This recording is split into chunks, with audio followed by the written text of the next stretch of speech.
Halo semuanya, kami penyaji keempat. Selamat menyaksikan kelompok kelima. Assalamualaikum warahmatullahi wabarakatuh. Salam sejahtera bagi kita semua. Salam menawan budaya, salam kebajikan. Selamat pagi, siang, sore, maupun malam bagi teman-teman yang menyaksikan video pemaparan materi dari kelompok kami. Di sini kami akan menyampaikan materi tentang konsep dasar morfologi.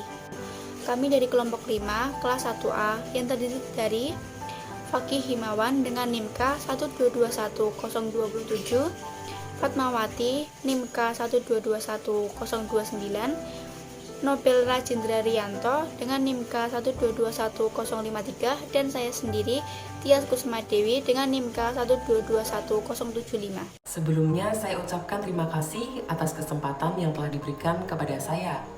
Kali ini saya akan menjelaskan mengenai pengertian dari morfologi.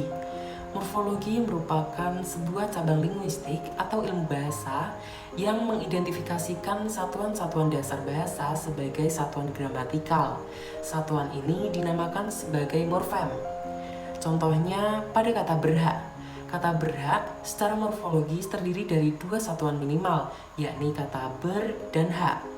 Satuan minimal tergolong menjadi dua, yakni polimorfemis dan monomorfemis. Polimorfemis merupakan satuan minimal yang terdiri atas lebih dari satu morfem. Contohnya pada kata berhak, yang terdiri dari kata ber dan hak, sehingga dikatakan sebagai satuan minimal yang terdiri atas lebih dari satu morfem. Kemudian yang kedua ada monomorfemis. Monomorfemis merupakan satuan minimal yang terdiri atas satu morfem saja. Contohnya pada kata hak yang berasal dari kata berhak, kata do yang berasal dari kata ando. Sekian materi yang dapat saya sampaikan, kurang lebihnya saya berikan ke pemateri selanjutnya. Proses morfemis.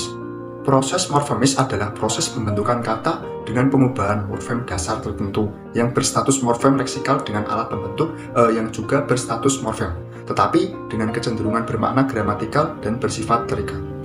Kemudian proses morfemis dibagi menjadi 4. Yang pertama ada pengimbuhan atau biasa disebut dengan pengafiksan, artinya peleburan imbuhan atau afiks pada morfem dasar. Afiks adalah morfem terikat yang apabila ditambahkan atau diletakkan pada morfem dasar akan mengubah makna gramatikal morfem dasar. Berdasarkan letaknya, afiks dapat dibedakan menjadi 6 jenis. Yang pertama ada prefiks, infiks, inverfiks, sufiks, konfiks, dan yang terakhir ada transfiks. Yang kedua yaitu ada pengelitikan, yaitu penambahan klitika pada morfem dasar. Nah, klitik ini tidak sama dengan afiks. Klitik juga merupakan morfem terikat, tetapi tidak memiliki perilaku seperti afiks. Perilaku klitik adalah yang pertama, dapat diletakkan pada bermacam-macam jenis kata. Kemudian, memiliki makna leksikal. Apabila diletakkan pada morfem dasar, tidak pernah mengalami perubahan bentuk. Kemudian dapat menduduki fungsi sintaksis tertentu di dalam frasa atau kalimat. Dan yang terakhir, tidak mengubah bolongan kata yang dilekati. Kemudian berdasarkan letaknya, di dalam kata, klitik dapat dibedakan menjadi 2 jenis, yaitu proklitik dan enklitik. Proklitik adalah klitik yang ditambahkan pada awal kata, misalnya ku dan kau, pada ku ambil dan kau ambil. Sedangkan enklitik adalah klitik yang diletakkan di akhir kata, misalnya mu dan ku dalam bukumu dan bukuku. Yang ketiga ada pemakzmukan, yaitu penggabungan 2 morfem dasar atau lebih untuk membentuk suatu kata. Kemudian yang keempat atau yang terakhir ada reduplikasi, artinya penggabungan 2 morfem dasar yang sama atau sebagainya daripada dengan morfem yang utuh. Nah, reduplikasi yang biasanya dilambangkan dengan R juga merupakan morfem, yaitu morfem terikat, karena mengubah makna gramatikal kata. Di sini ada pendapat menurut Ramlan. Reduplikasi dapat dibedakan menjadi 4 golongan, yaitu yang pertama ada reduplikasi seluruh.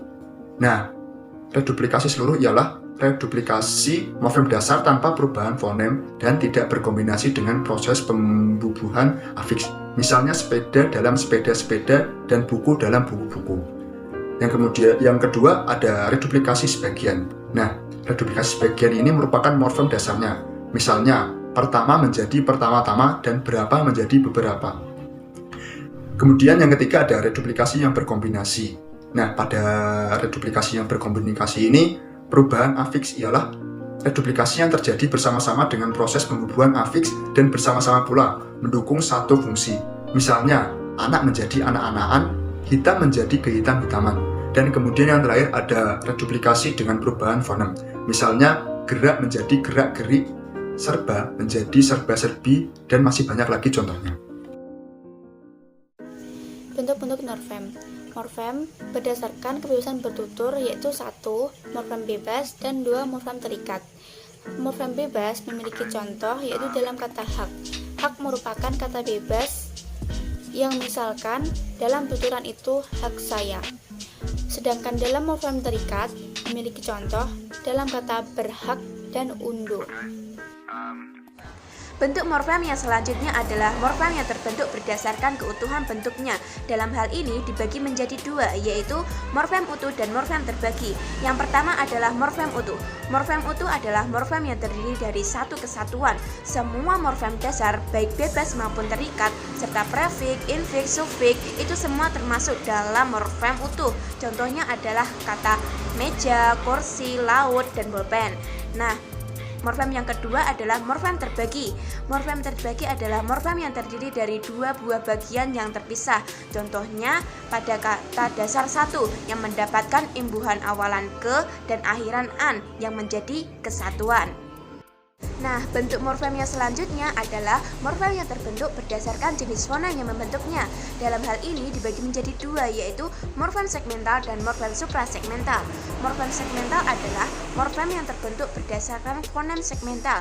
Fonem segmental sendiri berarti fonem yang dapat dianalisa keberadaannya. Dalam hal ini, fonem segmental terdiri vokal dan konsonan. Contohnya pada kata rumah menjadi RUMAH, baju menjadi BAJU, dan sikat menjadi CSIKAT. Nah, untuk morfem selanjutnya adalah morfem suprasegmental. Morfem suprasegmental adalah morfem yang terjadi dari fonem suprasegmental. Fonem suprasegmental sendiri adalah fonem yang keberadaannya harus berada bersama-sama dengan fonem segmental. Misal, jeda dalam bahasa Indonesia.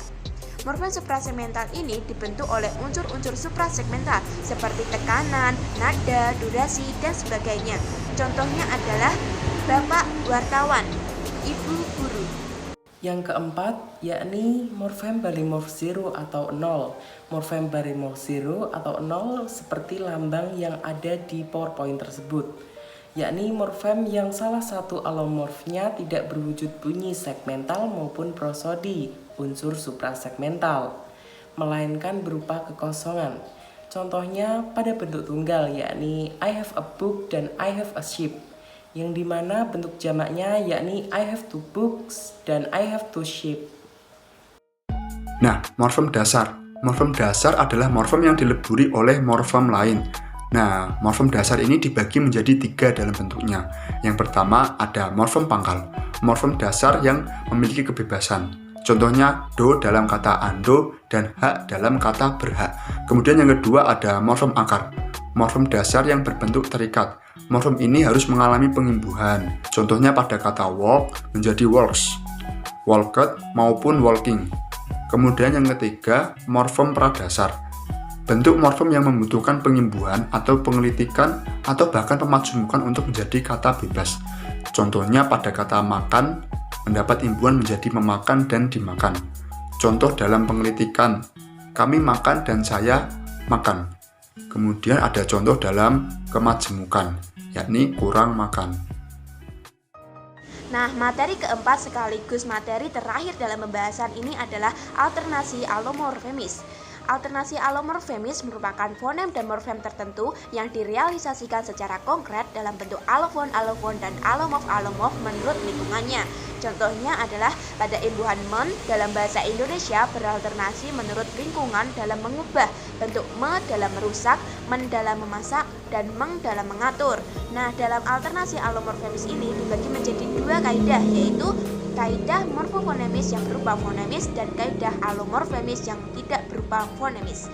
Yang pertama adalah kaidah morfofonemis yang berupa fonemis.